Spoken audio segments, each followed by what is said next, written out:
शिक्षकांची कदर एका पुस्तकात लिहिलेलं आहे. रोममध्ये एकदा पोलिसांनी मला दंड केला. कामात असल्यानं मला वेळेवर दंड भरता आला नाही. त्यामुळं कोर्टात जावं लागलं.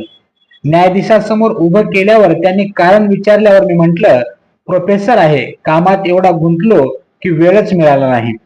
माझं बोलणं पूर्ण व्हायच्या आत न्यायाधीश म्हणाले, a teacher is in the court.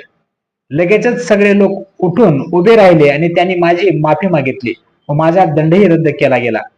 त्या देशाच्या यशाचं रहस्य तेव्हा मला कळालं. ज्यांना अतिविशिष्ट किंवा व्हीआयपी म्हणतात ते कोण असतात?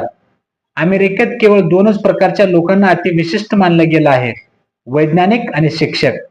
फ्रान्सच्या न्यायालयामध्ये केवळ शिक्षकांनाच खुर्चीवर बसायचा अधिकार आहे.